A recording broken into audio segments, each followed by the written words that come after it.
Assalamualaikum warahmatullahi wabarakatuh. Kembali kita dalam One and Only Podcast. Jadi hari ini kita akan menceritakan tentang tajuk kita hari ini adalah Dunia Islam Abad ke-20. Jadi bersama saya Haziq Sani, Adam Danish, Adam Bayhaqi, Zaki dan Danish Rushaidi.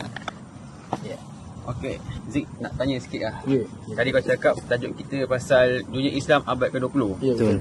Yang aku tahulah, Dunia Islam Abad ke-20 ni kejatuhan Empire Islam, iaitu Empire Osmania. Betul. Kerajaan Osmania, betul. Okey Zik, soalan aku, apa punca kejatuhan Empire Osmania, Zik? Boleh kau terangkan tak? Pada waktu tu kejatuhan Empire Osmania ni terjadi pada awal abad ke-20.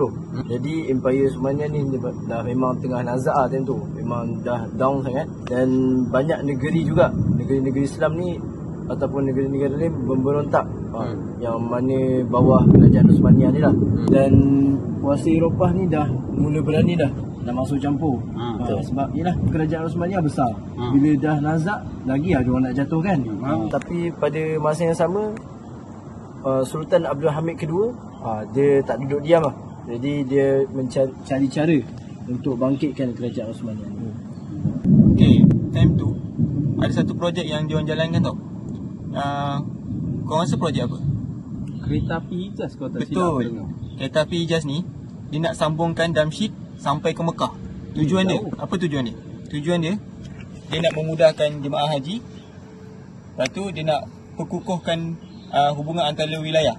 Lepas tu kereta api Hijaz ni juga, dia salah satu kemudahan untuk para tentera jika mereka ada misi dekat mana-mana, supaya pergerakan dia cepat.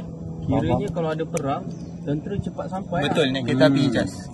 Jadi satu yang aku terlupa nak selitkan tadi, Sultan Abdul Hamid kedua ni juga yang bagi idea untuk start idea Islamism. Jadi dia cuba untuk satukan balik seluruh umat Islam untuk bangkit balik lah. Jadi dia jemput semua ulama' dan ada antara salah satunya daripada tanah Melayu, iaitu Syekh Wan Ahmad Al-Fatani. Itulah ideologi untuk Sultan Muhammad II. Sultan Abdul Hamid. Sultan Abdul Hamid II untuk untuk bangkitkan balik khalifah kerajaan dia, kerajaan Osmania. Tapi adakah tu berjaya ataupun tak? Sebab kan masa awal abad ke-20 tu kan kejatuhan dia. Apakah punca dia? Ada pergolakan ke ataupun ada serangan luar ke? Boleh tak terangkan sesuatu? Kalau macam ni biar akulah, sebab aku lebih mahir. Sebabkan berlakunya goyah ni daripada dalaman dia dah goyah, luaran dia pula ditekan dari berbagai pihak. Jadi dari segi dalaman dia muncul golongan Turki muda, di mana dalam golongan ni adanya ahli intelektual dengan tentera. Daripada sini diorang tubuhkan satu parti yang bernama Parti CUP. Tapi panjang dia apa? Dia singkatan daripada Committee of Union and Progress. Betul. Disebabkan tertubuhnya Parti CUP, jadi Khalifah Empire Osmaniyah ni masuk campur dengan Perang Dunia Pertama lah, menyebabkan Sultan Abdul Hamid II terpaksa menyertai Perang Dunia Pertama. Semasa Perang Dunia Pertama tu kan, apa yang terjadi dengan Empire Osmaniyah? Apakah ada satu konflik yang berlaku kat dalam kerajaan tersebut? Ada ke? Ada. Antara yang gerakan ni bawa adalah untuk tukarkan sistem khalifah kepada sistem berperlembagaan. Daripada sinilah bermulanya kemerosotan atau kejatuhan Empire Osmania. Selain tu, ada ke apa-apa peristiwa ataupun revolusi yang berlaku dalam kerajaan Empire Osmania ni? Ada ke? Revolusi yang berlaku ataupun apa-apa? Maksudnya dia, nama revolusi tu yang kita ketahui adalah Revolusi Arab. Dan pada itu juga ada mainan daripada kuasa-kuasa barat. Apakah contoh? Ada tak contoh-contoh boleh bagi yang... Kalau tak silap ada perjanjian. Tahu perjanjian apa? Tak silap aku, perjanjian Sykes-Picot. Betul. Pada tahun 1916 lah. Itu pasal apa? Masa Perang Dunia Pertama, British dah ajak bangsa Arab ni untuk bangkit lah lawan Osmania. Kononnya kalau Arab bantu, lepas perang tu diorang bagilah negara-negara diorang ni merdeka. Tapi plot twist dia pula, belakang tabir British ni dia dah sekongkong dah dengan Perancis ni dalam perjanjian yang tadi tu lah, CITES tu. Yang aku faham maksudnya British dia dah sekongkong dengan Perancis dengan Arab, tapi dia tipu Arab ni. Betul. Ingat kan kalau dia jatuhkan Khalifah Osmaniyah ni, Arab ni dapat tanah dia orang. Padahal tak, rupanya Perancis yang ambil tanah dia. Orang Perancis dia dah cadang nak bagi-bagi dengan tanah Arab ni. Ikut diorang, ikut suku dia. Kiranya diorang pergunakan orang Arab ni lah. Betul. Orang Arab ni kambing hitam kan. Betul.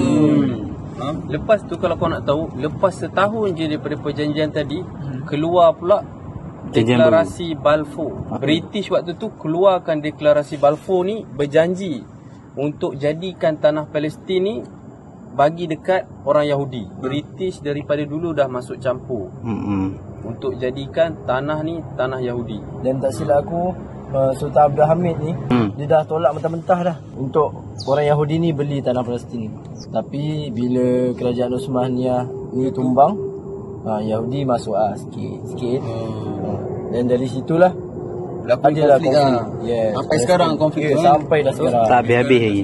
Kesian dekat orang Palestin tu kan. Ditipu, ditindas. Tapi tanah dia orang macam dia menumpang pula. Betul. Padahal kalau ikut sejarah, tanah tu memang daripada sebelum zaman Osmaniyah lagi. Memang dah declare benda tu. Dalam peta pun asal-asal dia memang Palestin. Daripada Palestin tu dekat situ dah berunsur alih kepada kejatuhan khilafah pula. Maksudnya diorang nak jatuhkan pula sistem khilafah ni. Dah tak ada dah sistem yang macam dulu, lepas khalifah ni. Jadi apa sebab bila terjadinya pada tahun 1924 adanya Mustafa Kemal Atatürk ni, dia pula isytihar Republik Turki, dia nak hapuskan sistem khilafah ni. Kemal Atatürk ni dia pindah kuasa ke Ankara, and then dia buang sultan terakhir tu, dia buang negeri. Macam mana dia boleh buat macam tu kan? Jadi disebabkan itulah tamatnya sistem khilafah ni. Dah lah sistem khilafah tu dah apa orang cakap, Benda dah wujud daripada 1300 tahun. Betul. Macam tu dari sini kita nampaklah satu era tu berakhir. Dunia Islam pun mula pecah. Jadi hilanglah satu simbol, iaitu simbol perpaduan. Kita dapat tengoklah kejatuhan dalam dunia Islam abad ke-20 ni. Antaranya adalah kejatuhan Empire. Dan adanya harapan, iaitu idea daripada pan-Islamism. Dan sampai ada pula pengkhianatan dalam politik Arab pula. Jadi dari situ juga ada pula penjajahan fikiran sampai kehilangan tanah suci, iaitu Palestin. Revolusi lagi. Betul. Anak-anak muda bangkit tu. Kalau dulu diorang pegang senjata, kalau sekarang kita pegang pena. Kalau dulu mereka bangkit dengan fizikal, kalau sekarang kita ada dakwah digital. Masya-Allah. Jadi yang penting dalam kita punya podcast ni adalah kita kena ambil pengajaran. Dan sejarah ni bukan untuk dikenang je, tapi untuk kita sedari bahawa kalau umat Islam ini terus leka, maka kita tak dapatlah nak bersatu. Betul. Benda yang sama boleh terjadi semula. Takkan kita nak benda tu terjadi. Jadi kita kena sentiasalah beringat dan sentiasa Ambil iktibar. Sama-sama bersatu. InsyaAllah. Moga kita semua terlindung daripada perkara sebelum ni berlaku. Amin, insyaAllah. Jadi terima kasih buat kawan-kawan yang ada untuk dalam podcast ni. Jadi terima kasih juga buat pendengar, sudi dengar daripada awal hingga ke akhir. Dan jangan lupa untuk share video ini, podcast ini kepada orang lain, supaya ini juga menjadi titik untuk kita kenang dan sedar apa yang kita sampaikan tentang dunia Islam kita sendiri. InsyaAllah kita akhiri podcast ini dengan Assalamualaikum warahmatullahi wabarakatuh. Terima kasih semua.